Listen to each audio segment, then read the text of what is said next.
Have you ever noticed how the smallest things can carry the heaviest weight? A forgotten object, a faint scent, even a single strand of hair. Sometimes they become chains, binding us to memories we can't let go of. People say time heals.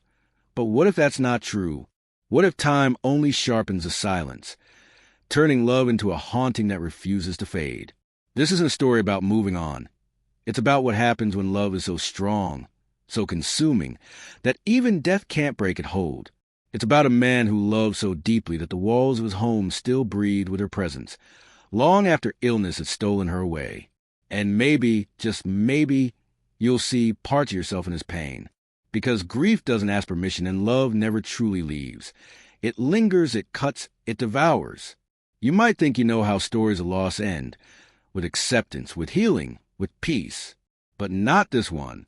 Here, every silence is louder than screams. Every shadow hides her face, and every night is a war between sanity and the unbearable weight of memory. The question is not whether love survives. It's whether the one left behind can. So stay with me. Let this story pull you in.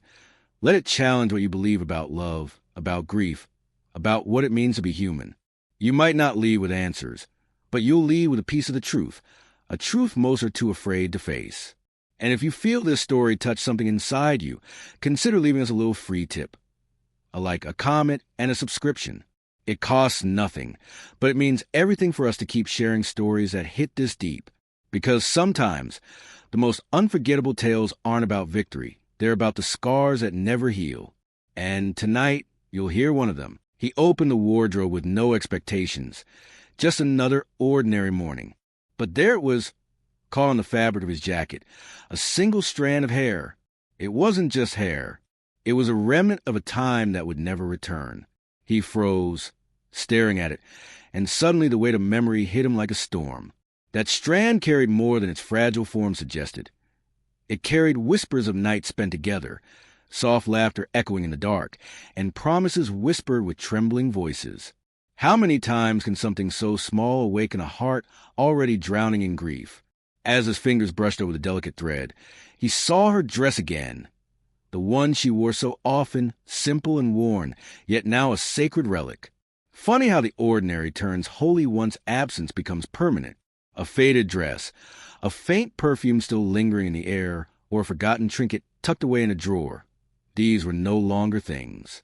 They were monuments to love and loss, silent witnesses of what disease had stolen from him. Have you ever noticed how the mind betrays us in moments like this? A single object is enough to tear open the door of memory, letting the past flood in. For him, that single strand rebuilt entire scenes. The room once alive with her presence, the vanity echoing with her scent, the bed still shaped by her memory. Everything returned in an instant, as if time were mocking him, pretending she was just in the next room, waiting. And then came the cruelest truth. Grief doesn't hurt only because of the absence, but because of the abundance of what was once shared. Each memory seemed to demand her return, to insist on her presence in a space she would never again occupy. He wanted to resist, to lock the moment away, but he couldn't. Who hasn't felt this? Trapped by an object so trivial, yet transformed into a portal to the past. Even the smallest fragment can become a dagger when it belongs to someone we've lost. And as he stood there, jacket in hand, he couldn't help but wonder, if one fragile hair could unravel him so completely, what else in this house was waiting to ambush him? A photograph buried under dust? A note forgotten in a book? The truth was simple and merciless. When love is real, everything becomes a reminder. And for him, those reminders were only beginning to surface. When night came, the house fell into a silence that was almost unbearable. He would turn off the lights, ready to lie down, but his heart still expected her footsteps. Every creak of the floorboards teased him, as if she might appear at the door. The bed, once a sanctuary, had become a battlefield. He would stretch out his hand instinctively, only to find the cold void where her warmth used to be. It's strange, isn't it? How absence doesn't feel like nothing. It feels like a heavy presence, one that haunts more than it comforts. The disease had stolen her slowly, like a thief who knows the value of every treasure. He remembered the nights when she grew weaker, her laughter fading, her touch trembling. Still, Even in her fragility, she was the strongest person he had ever known. The bed they had once shared wasn't just a place to rest. It was where she had whispered her fears, where he had promised she wasn't alone, where love had fought against time, even as time was winning. And so, when he lay down now, it wasn't just sleep he waited for, it was her. His eyes closed, not to escape reality, but in desperate hope of catching her in a dream. Sometimes, he swore he felt her beside him, the faint impression of a body shifting on the mattress, the scent of her hair drifting in the dark. It was enough to make him hold his breath, afraid that moving would break the illusion. Have you ever clung to a dream so tightly, because waking meant losing them all over again? These nights weren't just sleepless. They were cruel rehearsals of longing. He found himself speaking out loud into the silence, as if she might answer. Whispered confessions, apologies, even jokes that once made her roll her eyes. He repeated them to the darkness, because silence was the enemy and memory the only ally.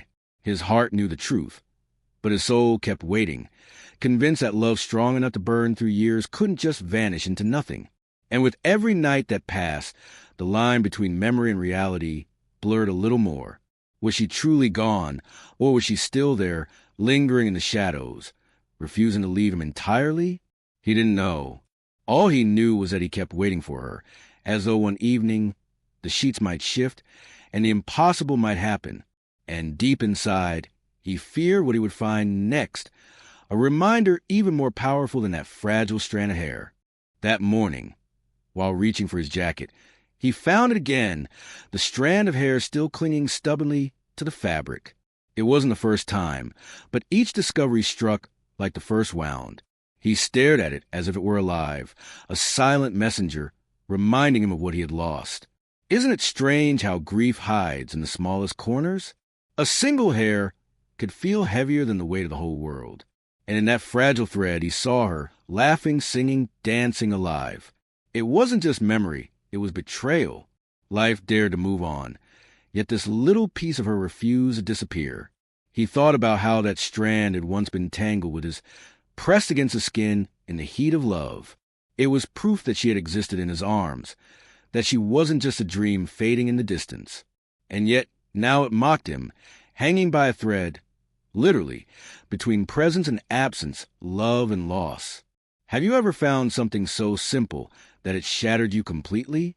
A letter hidden in an old drawer, a forgotten note scribbled in the margin of a book.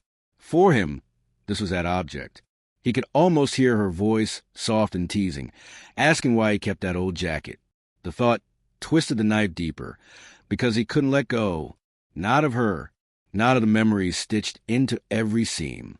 As his hand gripped the fabric, he felt the sting of reality.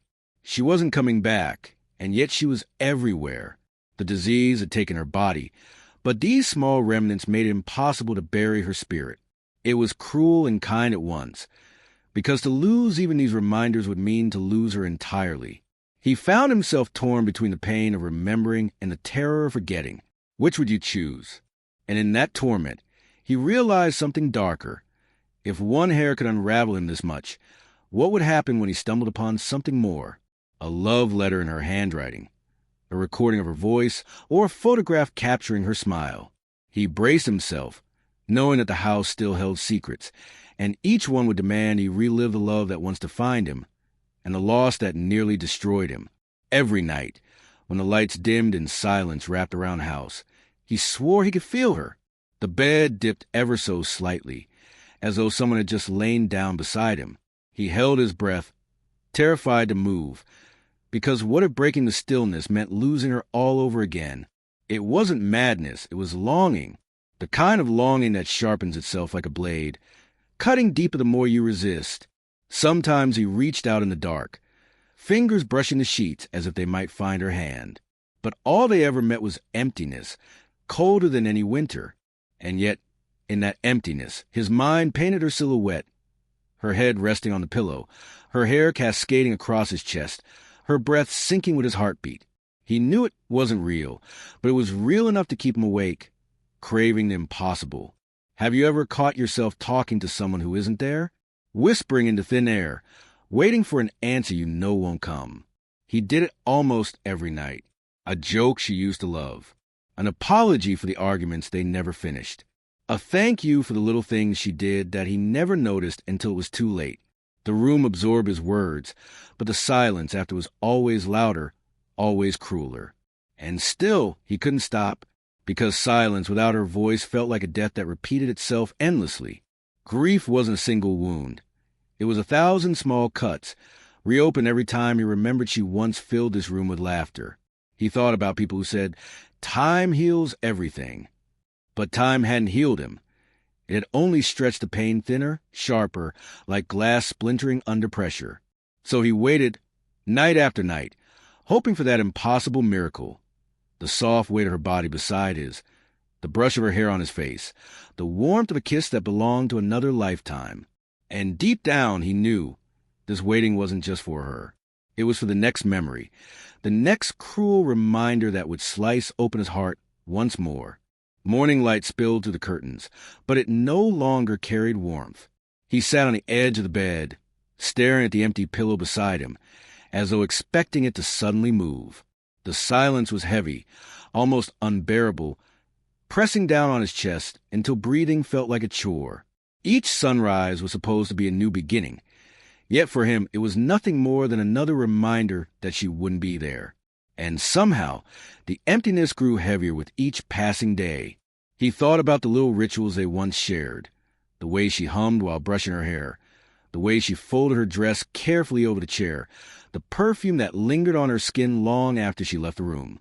Those details had become treasures, fragments of a love story cut short by an illness that cared nothing for vows or promises. And still, he clung to them with desperate hands, afraid that forgetting would mean betraying her memory. It was a war between holding on and letting go, and he was losing both sides. Sometimes he would wander the house aimlessly, his eyes scanning every corner as though she had just stepped out for a moment. The scent of her perfume on the vanity, the dress folded in the wardrobe. Even the creak of the wooden floor reminded him of her presence. It was as though she lived inside the walls, refusing to release him from their shared story. And while part of him found comfort in this illusion, another part bled from the sharp edge of reality. It was all just echoes and nothing more. Have you ever noticed how grief has a way of turning objects into ghosts? For him, even the smallest things became haunting. A glass left on the shelf, a lipstick cap hidden under the bed, the faint sound of a record they used to play together. Each one spoke louder than words, carving wounds deeper than silence ever could. He wanted to escape, but how do you escape from a house that still breathes with the memories of the one you lost? And so he sat there, day after day, clutching that fragile strand of hair as though it held the key to bringing her back. He knew it was foolish, but love has never cared for logic. The pain was proof that she had been real, that their story had existed, that their love had been worth every tear. Yet somewhere inside, he feared what would happen when the memories ran out, when no more strands, no more scents, no more fragments were left to find. Would he still know how to love her then? At night, exhaustion finally pulled him into restless sleep, but dreams were never kind. She always appeared there, vibrant and alive, smiling the way she used to before the sickness dimmed her glow. For a moment his heart believed. He reached out, feeling her warmth, the softness of her touch, the weight of her presence. But each time, he awoke to the hollow ache of an empty room, his hand clutching at air, his soul sinking under the cruelest of truths. She was gone, yet she kept coming back in dreams. Those dreams were double-edged swords, gifts and punishments wrapped into one. They gave him what he longed for most, only to rip it away at dawn. He often wondered if it was his mind trying to heal him, or if it was her spirit refusing to leave him entirely. Some nights he prayed before bed, asking just for a glimpse, a smile, a word. And when it came, it felt like a miracle. But miracles, he realized, don't always come to save. They sometimes come to torment. He began to blur the lines between what was dream and what was real. Once, he swore he heard her laugh echo in the hallway, so clear it stopped him in his tracks. Another time, he smelled her perfume in the still air of the kitchen, so vivid that his chest tightened as though she had just walked past him. He knew grief could play tricks, but these illusions felt too precise, too intimate, too real. Was love strong enough to anchor her presence beyond the grave? Or was it just his broken mind begging for one more touch? Have you ever woken from a dream so vivid that it clings to you all day? He carried these fragments with him like sacred treasures, replaying them in his mind whenever the silence threatened to consume him. They weren't just dreams. They were his survival. And in a strange way, he feared letting them go more than he feared the pain they brought. Because as long as she appeared at night, there was still a part of him that hadn't lost her completely. And yet, deep down, he knew dreams were fragile. They shattered with the morning light, leaving behind nothing but scars. He dreaded the day they might stop coming altogether, the day his mind might finally accept her absence, because then, even in the shadows of sleep, she would be gone. And that possibility was a darkness deeper than any night he had ever endured. Grief isn't only in the heart. It takes root in the body, too. He began to notice how the weight of absence pressed into his shoulders, how his chest tightened each time silence fell too heavy. Nights without rest left dark circles under his eyes. But it was more than exhaustion. It was the way his body carried her ghost, the way his pulse quickened when a memory struck, as though his own heart was rebelling against the emptiness she left behind. Love, once his strength, had become the very reason his body trembled. Some mornings, he would wake with the faintest echo of her touch still tingling on his skin. He knew it wasn't real, but the body doesn't always care for reason. The senses are stubborn, holding on to what the mind tries to release. Her perfume still seemed to cling to his shirts. The warmth of her presence still seemed to linger in the bed. Even the sound of her voice seemed to rattle in his ears, tricking him into turning his head, expecting to see her standing there. And every time, his body betrayed him with that painful flicker of hope. Have you ever noticed how grief mimics illness? He felt weaker, slower, as though his body were carrying not just his own weight, but the gravity of two souls. Food lost its taste. Laughter felt foreign. Even breathing sometimes seemed like a task he had to force himself to complete. Doctors might have called it stress, but he knew better. It wasn't stress, it was love. Love refusing to die quietly inside him. It clawed at his chest, reminding him every day that she had been real and that his body would never forget. There were moments when his legs carried him into places they once shared without him even realizing it. The park bench where she read under the sun. The cafe where she laughed too loud and drew curious glances. The corner store where she teased him for forgetting the grocery list. His body led him there like muscle memory, as though trying to stitch back the life that disease had unraveled.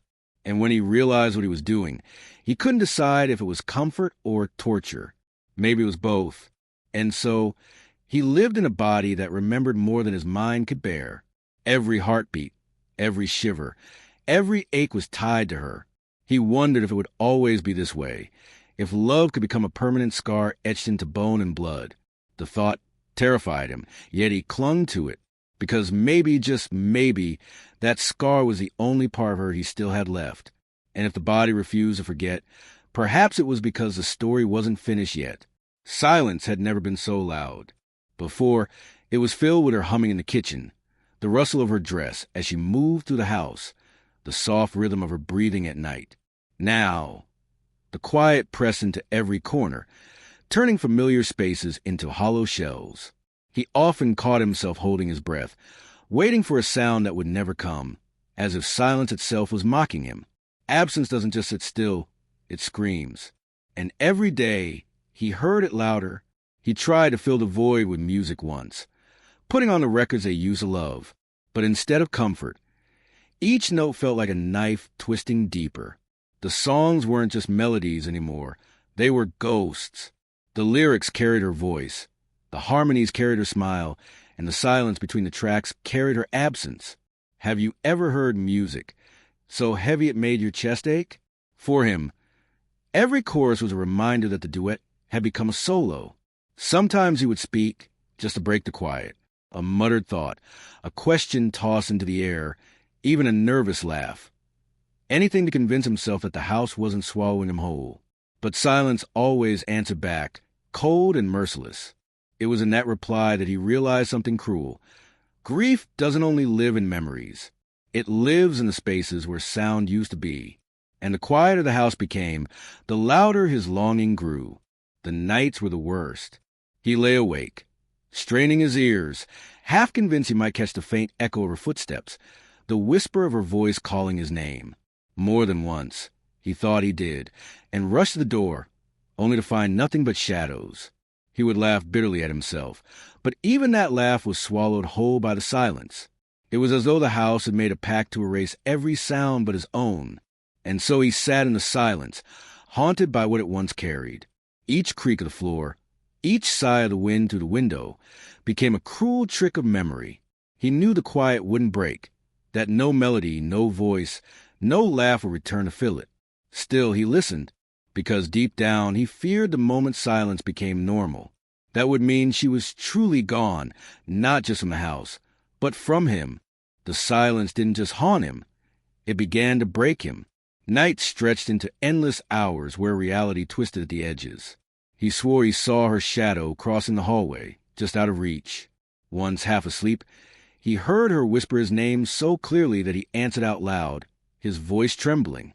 But when the air gave no reply, he collapsed into the chair, his chest heaving, unsure if he was still dreaming. Grief was no longer just memory. It was starting to feel like madness.